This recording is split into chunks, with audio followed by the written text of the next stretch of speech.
पलामू में जटाशंकर चौधरी और डीआईजी ने किया मनातू का दौरा। मनातू चेक पोस्ट का किया निरीक्षण। आने जाने वाले वाहनों की जांच के दिए निर्देश।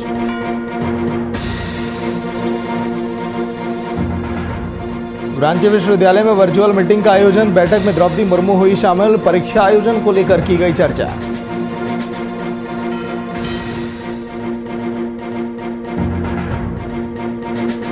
रामगढ़ में पुलिस को मिली बड़ी सफलता। फिरौती वसूलने वाले 8 आरोपी गिरफ्तार। 7 आरोपी भागने में कामयाब।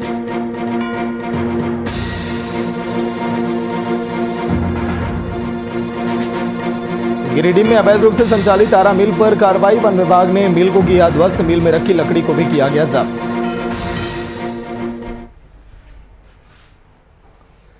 नमस्कार, वीआईपी न्यूज आप देख रहे हैं। मैं आपके साथ सागर मिश्रा। स्वागत है आप सभी का। बात झारखंड की में कांग्रेस की तत्वाधान में speak up for free universal vaccination social media campaign चलाया जा रहा है और social media platform WhatsApp, Facebook, Twitter, Instagram video upload करके प्रधानमंत्री से मुफ्त यूनिवर्सल टीकाकरण सुनिश्चित करने की मांग की गई। इसी कड़ी में राजधानी रांची की बाबू वाटिका के पास वैक्सीनेशन समिति के चेयरमैन और कृषि मंत्री बादल पत्रलेख फेसबुक लाइव के जरिए जुड़कर प्रधानमंत्री से फ्री वैक्सीनेशन की मांग उन्होंने की है।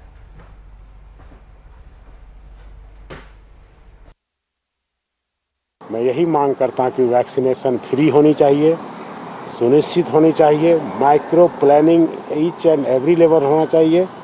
कम्युनिटी लीडर को पैदा करना चाहिए। टीम वर्क को श्रेय देना चाहिए।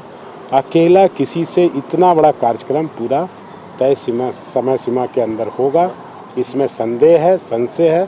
इसलिए अभी भी समय है कि वैश्विक आपदा के समय क्या पक्ष क्या विपक्ष, हर हिंदुस्तानी की सच्ची देश सेवा यही होगी कि इस अभियान में जुटे।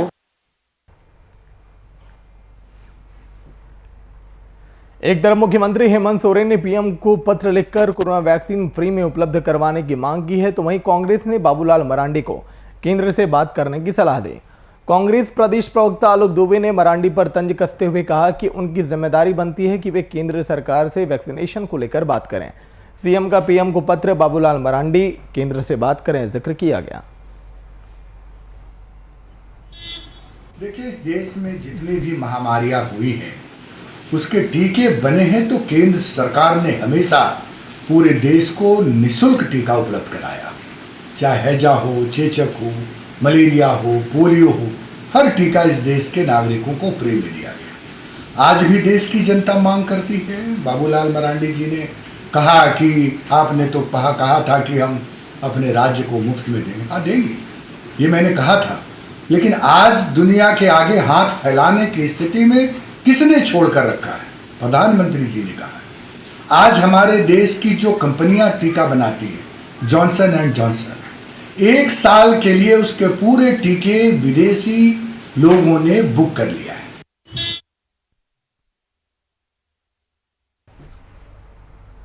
झारखंड की दुमका में कोरोना मरीजों की संख्या में लगातार कमी आ रही है। स्वास्थ्य सुरक्षा सप्ताह 10 जून तक बढ़ाया गया है, लेकिन दुमका जिले में कपड़ा, कॉस्मेटिक, सोने चांदी और जूता चप्पल की दुकान खोलने का निर्देश सरकार की तरफ से मिल गया। दुमका में कोरोना संक्रमण की दूसरी लहर अब तेजी से फैल रही है, लेकिन अब उपराजधानी वासियों के लिए राहत की बात सामने आ रही है। स्वास्थ्य सुरक्षा सप्ताह के दौरान लगातार सरकार के निर्देश का पालन का असर के कारण दुमका जिले में कोरोना संक्रमित मरीजों की संख्या में कमी आई।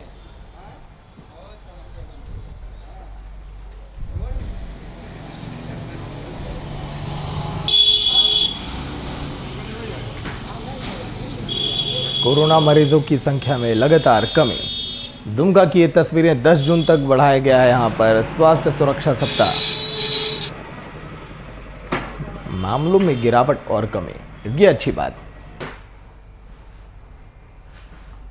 पलामू आयुक्त जटाशंकर चौधरी, डीआईजी राजकुमार लकड़ा ने संयुक्त रूप से मनातू का दौरा किया। वहीं बिहार से सटे मनातू चेक पोस्ट का निरीक्षण भी किया गया। बिहार से आने जाने वाले वाहनों को जांच करने के निर्देश अब दिए गए। मनातू थाना क्षेत्र से सटे पलामू और गया के सीमावर्ती करमाही गांव का भी आयुक्त ने दौरा किया और मौके पर आयुक्त ने कहा कि इस तरह के सीमावर्ती क्षेत्र में कोविड-19 को लेकर कई दिशा निर्देश दिए जा रहे हैं।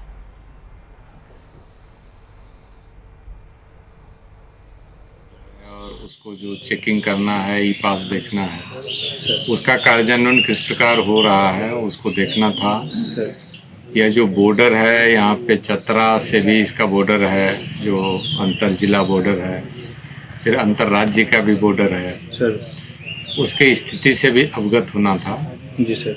तो उसी उद्देश्य से हम लोग आए थे और यहाँ पे जो भी सभी पदाधिकारियों से बात हुई।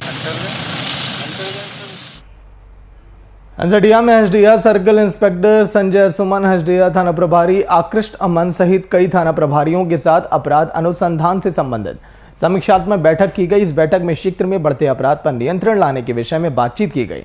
साथ ही अधिकारियों को कई दिशा निर्देश भी दिए गए।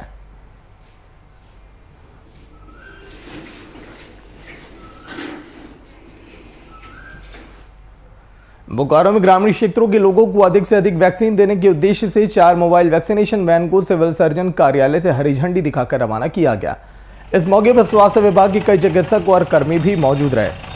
हालांकि बोकारो विधायक बिरंची नारायण ने मीडिया से बातचीत करते हुए बताया कि मुख्यमंत्री से वर्चुअल मीटिंग के दौरान ग्रामीण क्षेत्रों में टेस्टिंग और वैक्सीनेशन को अधिक से अधिक करने के लिए व्यवस्था करने की मांग की गई।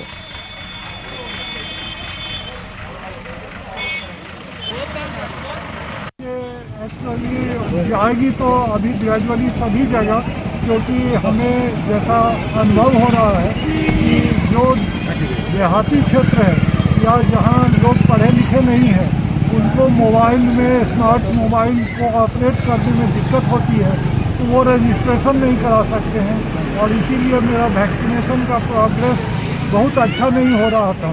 तो ये स्टेट गवर्नमेंट से आया निर्देश कि सभी जगह मोबाइल वैन ऐसे इंटीरियर एरिया में जरूर भेजा जाए। कॉन्फ्रेंसिंग के माध्यम से जब मुख्यमंत्री से विधायकों का संवाद हो रहा था तो मैंने उनका ध्यान आकृष्ट कराते हुए उनसे आग्रह किया था कि मेरे बोकारो विधानसभा क्षेत्र में विशेष करके जो विस्थापित क्षेत्र हैं और जो ग्रामीण क्षेत्र है वहाँ आज भी आवागमन का काफ़ी संकट है और माननीय मुख्यमंत्री जी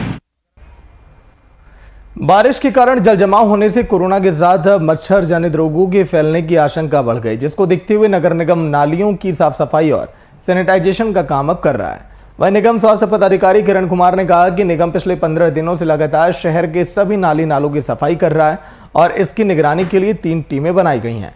साथ ही मच्छर जनित रोगों से निपटने के लिए भी निगम रोड मैप तैयार करने में जुटा है।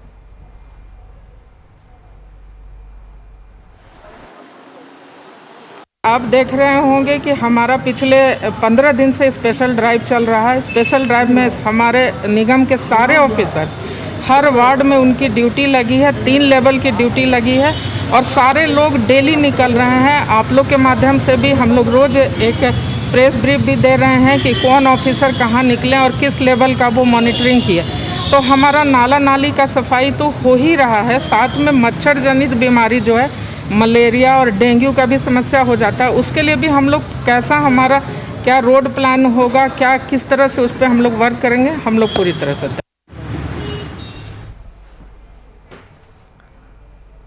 NSUI के प्रदेश उपाध्यक्ष इंद्रजीत सिंह की ओर से रांची यूनिवर्सिटी में तालाबंदी कर दी गई। वहीं डोरंडा कॉलेज के हुए मामले को लेकर रांची विश्वविद्यालय के गेट के सामने प्रदर्शन किया गया और NSUI अपनी 2 मांगों को लेकर प्रदर्शन कर रहे हैं। उनकी पहली मांग है कि ऑफलाइन फॉर्म के बदले ऑनलाइन फॉर्म की सुविधा दी जाए। वहीं दूसरी मांग है कि कोरोना काल को देखते हुए लेट फाइन ना लिया जाए।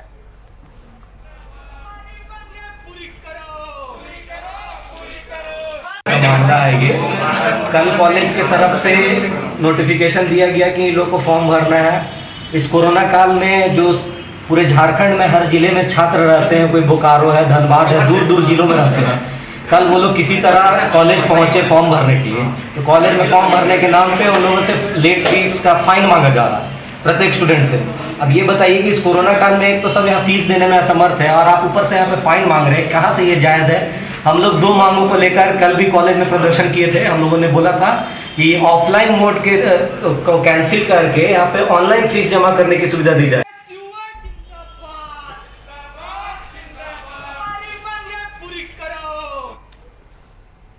राज्य विश्वविद्यालय में कोविड संक्रमण के मद्देनजर ऑनलाइन क्लासेस आयोजन करवाने को लेकर वर्चुअल माध्यम से मीटिंग आयोजित की गई। इस मीटिंग में राज्य की राज्यपाल और झारखंड राज्य के विश्वविद्यालय के कुलाधिपति द्रौपदी मुर्मू शामिल हुई। साथ ही बैठक में कुलपति कामिनी कुमार समेत कई अन्य पदाधिकारी भी शामिल हुए। इस दौरान परीक्षा आयोजन को लेकर भी चर्चाएं की गई।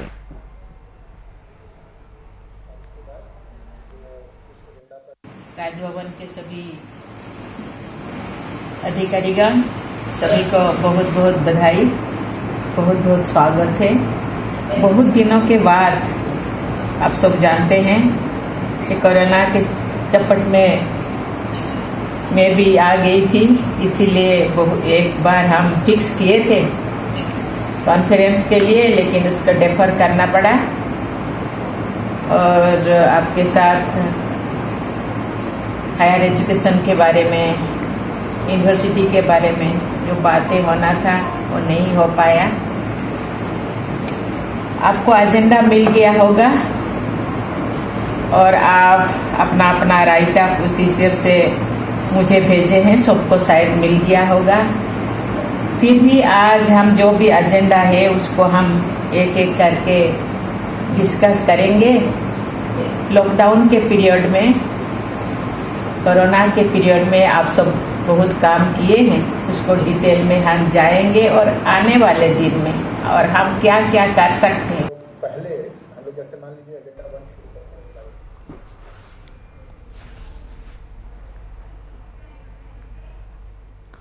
पूर्वी सिंहभूम जिले में अनाज की कालाबाजारी की सूचना पर भारतीय खाद्य निगम और खाद्य निगम के गोदामों पर प्रशासनिक अधिकारियों की टीम ने छापेमारी की। तत्काल उसे सील कर दिया। जिला प्रशासन को लगातार सूचना मिल रही थी कि अनाज की हेराफेरी हो रही है।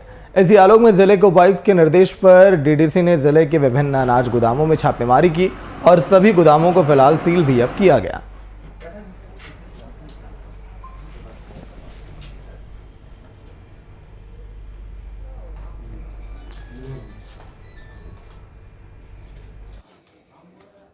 अनाज में कुछ हेरा फेरी होता है, कहीं शॉर्टेज होता है, कहीं एक्स्ट्रा जाता है और सब मिला करके लोग हेरा फेरी करते हैं।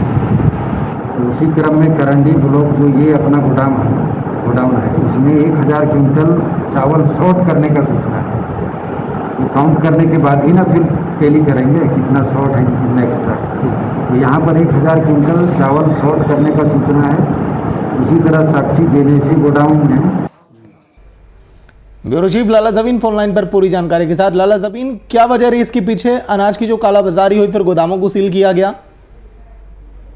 अगर मैं ये बता दूं कि ये तो अभी जांच का विषय है, लेकिन फिलहाल जिस तरह से जो सामने आ रहा है कि पूर्वी सिंहभूम जिले में जो है अनाज की कालाबाजारी की सूचना लगातार मिल रही थी, जिसको लेकर भारतीय खाद्य निगम व राज्य खाद्य निगम के गोदाम पर प्रशासनिक अधिकारियों की टीम ने छापेमारी की और वहीं पे जिला प्रशासन को इस तरह का लगातार सूचना मिल रही थी कि अनाज की हेराफेरी हो रही है। इसी आलोक में जो आज जिले के उपायुक्त के निर्देश पर डीडीसी ने जिले के विभिन्न अनाज गोदाम में छापेमारी की। वहीं करंडी ब्लॉक की स्थित में अनाज गोदाम में 1000 क्विंटल शॉर्ट होने की सूचना, जेनेसी स्थित अनाज गोदाम में 500 क्विंटल। तो इस तरह से जो है इसकी सूचना मिली, जिस पर डीडीसी ने छापेमारी की और सभी गोदामों को फिलहाल अभी सील कर दिया गया है और रजिस्टर का मिलान जारी रखा गया है और अभी जांच हो रही है। लेकिन आगे और भी निकल सकता है, ये जो छापेमारी की गई है और कितना हेरा फेरी है उसका और भी आंकड़ा सामने आ सकता है। लेकिन अभी फिलहाल अभी जो रजिस्टर है उससे मिलाया जा रहा है। वहीं बता दें कि डीडीसी ने कहा है कि भारतीय खाद्य निगम व राज्य खाद्य निगम के गोदाम के बीच अनाजों का जो है आदान होता है, जिसका फायदा बिचौलिया उठाते हैं। उन्होंने ये भी कहा है कि इस तरह की कार्रवाई की गई थी कुछ दिन पहले भी, जिससे बिचौलिया शांत हो गए थे और उसके बाद फिर से ये लोग इस तरह का काम शुरू कर लिए हैं। ऐसे बिचौलियों पर लगाम लगाने के लिए ये छापेमारी अभियान जारी है। उन्होंने ये भी कहा है कि डीएसपी और अंचलाधिकारी जो टीम ने छापेमारी की और मिलान करने वाले कर्मचारियों के आने तक गोदाम सील रहेगा, उसके बाद ही रजिस्टर में मिलान होगा। जहां खामी पाई जाएगी वहां कानूनी कार्रवाई की जाएगी। सागर, चलिए शुक्रिया लाला जबीन पूरी जानकारी के लिए। और चास में गाइडलाइन के विपरीत खोली गई दुकानों को बंद करने के लिए चास पुलिस के साथ दुकानदारों ने उनकी बहस हो गई। वहीं पुलिस ने दुकानदारों से दुकानों को बंद करने की भी अपील की, लेकिन दुकानदारों ने इस अपील को ठुकरा दिया और कहासुनी करने लगे, जिसके बाद मामले की सूचना चास पुलिस को दी गई। इसके बाद कई अधिकारी मौके पर पहुंचे और सभी दुकानों को बंद किया गया। हालांकि इस दौरान पुलिस को कड़ी मशक्कत का सामना भी करना पड़ा।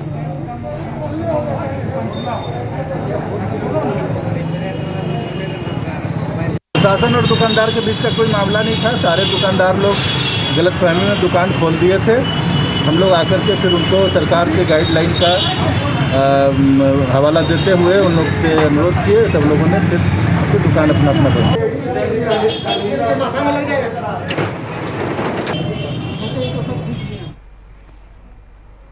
रामगढ़ पुलिस को बड़ी सफलता हाथ लगी है। पुलिस ने निर्माण कार्य में लगे कंपनी संविदक के कर्मियों का अपहरण कर फिरौती वसूलने वाले अंतर जिला गिरोह के 8 अपराधियों को उधर दबोचा। पुलिस अधीक्षक के आदेशानुसार पुलिस उपाधीक्षक के नेतृत्व में गठित टीम ने गोला थाना क्षेत्र में भेड़ा नदी के किनारे से गिरोह के 8 सदस्यों को गिरफ्तार किया।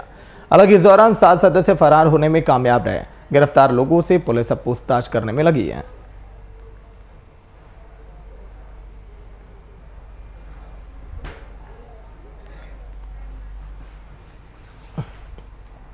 पागड़ पुलिस को बीते दिन मिले 2 शव के मामले में सफलता उन्होंने प्राप्त की है। पुलिस ने मामले में 3 लोगों को गिरफ्तार किया। वहीं गिरफ्तार अपराधियों के खिलाफ मामला दर्ज करते हुए उन्हें जेल भी भेज दिया गया। बीते दिन बंसलोई नदी से दंपति की तैरती लाश बरामद की गई थी।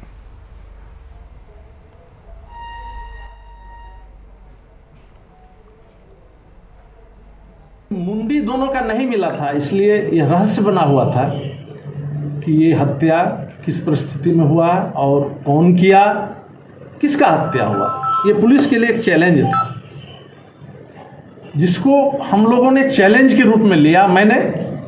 और इसके उद्भेदन के लिए, क्योंकि बरसात का मौसम था, कहीं डेड बॉडी या मुंडी अगर होगा तो बह जाए, इसके लिए एसडीपीओ महेशपुर श्री नवनीत हेम्ब्रम, थाना प्रभारी महेशपुर, इंस्पेक्टर महेशपुर और वहाँ के आईओ के नेतृत्व में मैंने स्पेशल इन्वेस्टिगेशन टीम का गठन किया था।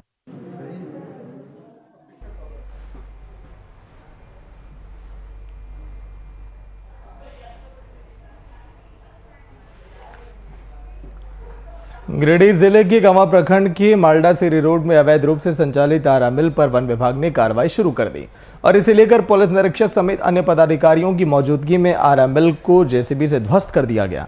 इस दौरान आरा मिल कैंपस में अवैध रूप से रखे गए लकड़ी को भी जब्त किया गया। ये तरह से 3-4 दिन पहले एक सूचना मिला था।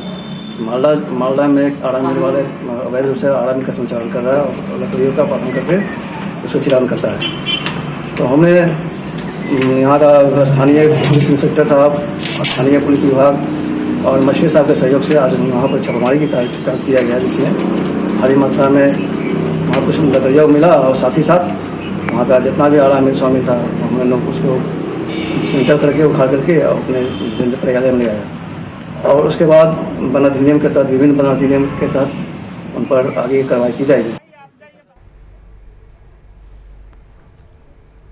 मुन्ना प्रसाद फोन लाइन पर पूरी जानकारी के साथ। मुन्ना, अवैध रूप से संचालित आरा मिल पर कार्रवाई की गई है, क्या वजह थी इसके पीछे, क्या अवैध यहाँ पर काम हो रहे थे? मुन्ना जी, दरअसल आरा मिल जितने भी है वो अवैध ही है। उसके लिए सरकार की ओर से कोई परमिशन नहीं है और न कोई लाइसेंस निर्गत किया गया है। उसके बाद भी चूंकि पर्यावरण को बड़े पैमाने पर नुकसान पहुंचता है आरा मिल के संचालन से, इसीलिए राज्य सरकार की ओर से, केंद्र सरकार की ओर से इस पे पाबंदी है। और बगैर आदेश के गांवा के मालडा में अवैध आरा मिल लंबे समय से चल रहा था। बीच में छापामारी हुई थी और उस दौरान उसको सील किया गया था। लेकिन सील करने के बाद भी लॉकडाउन के समय में जो आरा मिल के संचालक है वे इसको धड़ल्ले से चला रहे थे और करीब तीन दिन पूर्व इस संबंध में वीआईपी न्यूज में भी खबर को पढ़ के चलाया गया था और इस बारे में अधिकारी लोग को भी मीडिया से संज्ञान में आया और जिसके आधार पे आज वहां की स्थानीय पुलिस के साथ स्थानीय प्रशासन जो है वन विभाग के अधिकारी लोग जा करके आरा मिल पर छापामारी किए हैं। उसके मशीन को उखाड़ा गया है और इस संबंध में जो संचालक है उनके विरुद्ध प्राथमिकी दर्ज करके कानूनी कार्रवाई की प्रक्रिया शुरू की गई है। क्योंकि आरा मिल के संचालन से इलाके में जितने भी पेड़ पौधे, हरे पेड़ पौधे हैं, जंगल है, उसकी कटाई करके, चिरा करके और उसका फर्नीचर आदि बनाने के लिए धड़ल्ले से लोग इसका लकड़ी की तस्करी भी करते हैं। इसको लेकर के कई बार विभाग को भी सूचना दी गई थी, लेकिन विभाग ने मीडिया में ये बात आने के बाद संज्ञान में लिया है और आज कार्रवाई हुई है। जी लेकिन मुन्ना, आपने जिक्र किया कि केंद्र के दबाव के बाद, क्या ये जानती थी जिला प्रशासन, सीएम ये जानते हैं, राज्य सरकार ये जानती है, उनके अधीन ये सारे काम होते हैं, फिर दबाव पड़ने के बाद इन पर कार्रवाई की जाती है? जी, दरअसल पहले ये खबर जब मीडिया में चली उसके बाद अधिकारी इस पर संज्ञान लिए हैं। ऊपर से भी दबाव आया है डिपार्टमेंट के ऊपर, विभागीय अधिकारियों के वरीय अधिकारी का निर्देश गया है निचले स्तर के अधिकारी के पास, तब जाकर के ये छापामारी हुई है। क्योंकि आरा मिल जो चल रहा था उसके पहले स्थानीय जो अधिकारी है वो सबको जानकारी थी, उनके संज्ञान में था, लेकिन उनकी उदासीनता के कारण ये बहुत धड़ल्ले से चल रहा था और दिन रात उसका संचालन होना साफ प्रतीत होता है कि स्थानीय अधिकारी के संज्ञान में मामला रहने के बाद भी उसका संचालन हो रहा था। जी चलिए, शुक्रिया मुन्ना पूरी जानकारी के लिए। मिल को फिलहाल अब ध्वस्त किया, वहां पर ताला लटकाया।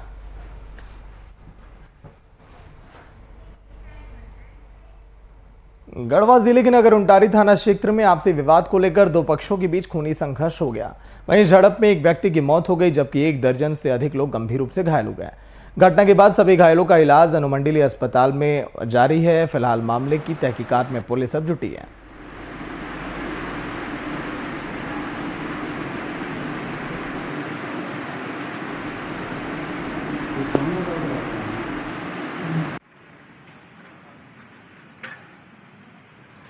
गढ़वा नगर उंटारी थाना अंतर्गत एक गांव है जहां पर दिनांक 1/6/2021 को संध्या करीब 6-7 बजे वहां के मुखिया सोहन उरांव और उनके चाचा महावीर उरांव के बीच पानी के बहाने को लेकर विवाद हुआ था, जिसमें दोनों पक्ष में मारपीट हुई है। मारपीट में दोनों पक्ष के ओर से लोग घायल हुए हैं और जिनका इलाज अभी नगर उंटारी अनुमंडल अस्पताल में किया जा रहा है। जैसे जल है, जल मीनार है, जल मीनार को लेकर मेरे पिताजी बोले कि पानी जाने का रास्ता छोड़ दीजिए। नदी पहले से पानी था तो उन लोग मट्टी भर रहा था, इसलिए बोले कि नहीं तुम लोग बड़का बन रहे हो, पानी इधर कहाँ जाएगा, ऐसे से बोल के लोग डायरेक्ट मारपीट करने लगा। इधर दक्षिण साइड में रोड है और उत्तर साइड में नदी था, हम लोग का खेत में से ज़्यादा था।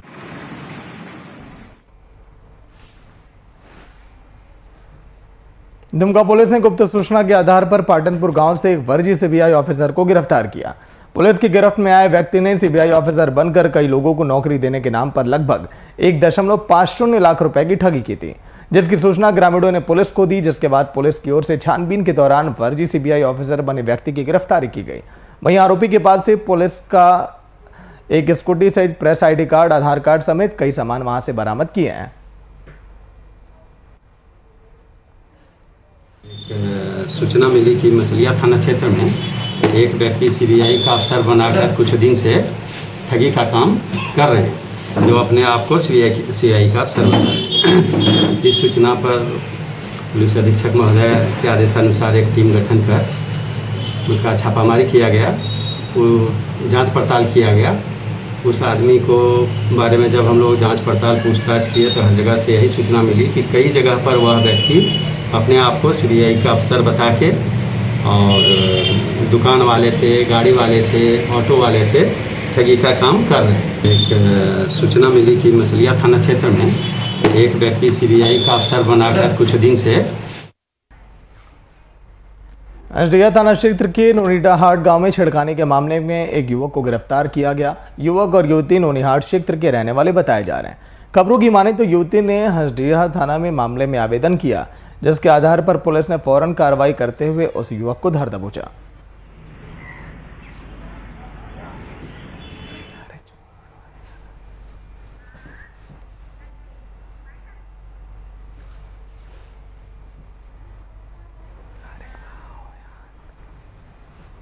आरोपी युवक को फिलहाल पुलिस ने जेल भेजा है।